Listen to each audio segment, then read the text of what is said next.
పెందుర్తి మండలం వీరానగర్ కాలనీలో నివాసం ఉంటున్న పేద ప్రజలకు ఇంటి పనులు వేయాలని సిపిఐ పార్టీ నాయకుడు బి జగన్ ప్రభుత్వాన్ని డిమాండ్ చేశారు. దీనిలో భాగంగా కాలనీ వాసులతో పెందుర్తి ఎంఆర్ఓ ఆఫీస్ వద్ద సిపిఎం పార్టీ ఆధ్వర్యంలో ధర్నా నిర్వహించారు. ఈ సందర్భంగా జగన్ మాట్లాడుతూ వీరానగర్ ప్రాంతంలో ఎన్నో ఏళ్ల నుంచి పేద ప్రజలు నివాసం ఉంటున్నారని అన్నారు. వీళ్ళందరికీ ఇంటి పన్నులు లేకపోవడం వల్ల ప్రభుత్వ పథకాలు రావడం లేదని ఆవేదన వ్యక్తం చేశారు.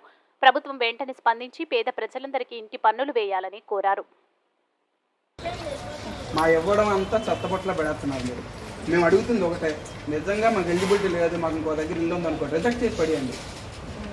45 రోజుల్లో మీరు అప్లికేషన్లో వెబ్సైట్లో మాత్రం చూపెడతారు, నీతి కబుర్లన్నీ చెప్తారు. అక్కడ చట్టంలో 295 జీవో ప్రకారం పెట్టాం, 118 ప్రకారం పెట్టాం, కొన్ని మీకు ఆల్రెడీ పెట్టాం.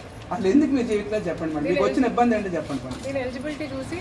అవును, మేము ఆల్రెడీ ఎప్పుడు जिंदाबाद सीपीएम जिंदाबाद जिंदाबाद जिंदाबाद सीपीएम जिंदाबाद जिंदाबाद వీరనగర్ కాలనీ ఇంటి పట్టాలు ఇవ్వాలి వీరనగర్ కాలనీ ఇంటి పట్టాలు ఇవ్వాలి 15 సంవత్సరాలుగా ఉంటున్న వీరనగర్కి ఇంటి పట్టాలు ఇవ్వడం దుర్మార్గం जिंदाबाद सीपीएम जिंदाबाद जिंदाबाद వీరనగర్ కాలనీకి ఇంటి పట్టాలు ఇవ్వాలి వీరనగర్ కాలనీ ఇంటి పట్టాలు ఇవ్వాలి जिंदाबाद सीपीएम జగన్ సిపిఎం జిల్లా కార్యదర్శి వర్గ సభ్యుడు. వీరానగర్ ఈరోజు పెందుర్తి మండలం 97వ వార్డు పరిధిలో గత 17 సంవత్సరాల నుంచి అక్కడ నివాసం ఉంటున్నారు. అనేక సందర్భాల్లో అధికారులకి కలిసాం, అక్కడ ఉండే ప్రజలందరికీ పట్టాలు ఇవ్వాలని చెప్పేసి. అలాగే ఇస్తామని చెప్తున్నారు.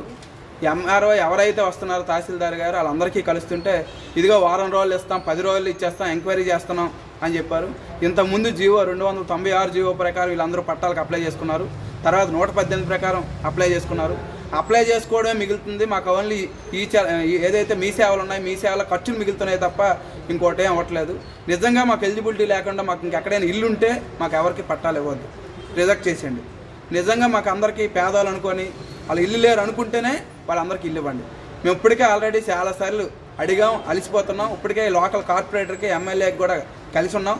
వాళ్ళు ఆల్రెడీ ఎన్నికల ముందు కూడా చెప్పింది ఏంటంటే మేము ఇక్కడ మీకు పట్టాలు ఇవ్వకపోతే నెక్స్ట్ సారి ఎలక్షన్లో ఓటు అడగడానికి రావని చెప్పారు. వాళ్ళు ఏం మాట్లాడట్లేదు. ఇక్కడ ఉండే రెవెన్యూ అధికారులు కూడా కనీసం స్పందించట్లేదు. మేము చెప్పదలుచుకుంది ఏంటంటే ఇప్పటికైనా మీరు పట్టాలు ఇవ్వకపోతే ఒక వారం రోజుల తర్వాత ఇక్కడ ఎంఆర్ఓ ఆఫీస్నే మా ఇల్లు కింద మార్చుకొని ఉంటాం, ఇక్కడే వంట చేస్తాం, ఇక్కడే లెట్రిన్కి వెళ్తాం, ఇక్కడే స్నానాలు చేస్తాం. అటువంటి పరిస్థితి తెచ్చుకోవద్దని చెప్పేసి రెవెన్యూ అధికారులందరికీ చెప్పదలుచుకున్నాం. ఇక్కడ కూడా వినకపోతే ఎమ్మెల్యే ఇల్లు కూడా ముట్టడి చేస్తాం, కార్పొరేటర్ ఇల్లు కూడా ముట్టడి చేస్తాం.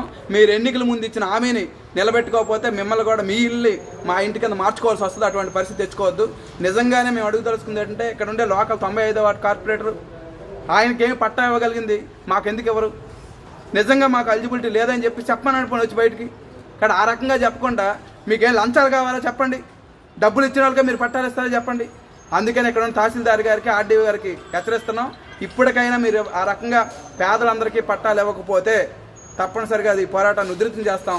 ఈ ఎన్నికల్లో అవసరమైతే ఆ రాజకీయ పార్టీలు అన్నిటికి సీపురుగా తిరగేసి తరిమి కొడతాం. అటువంటి పరిస్థితి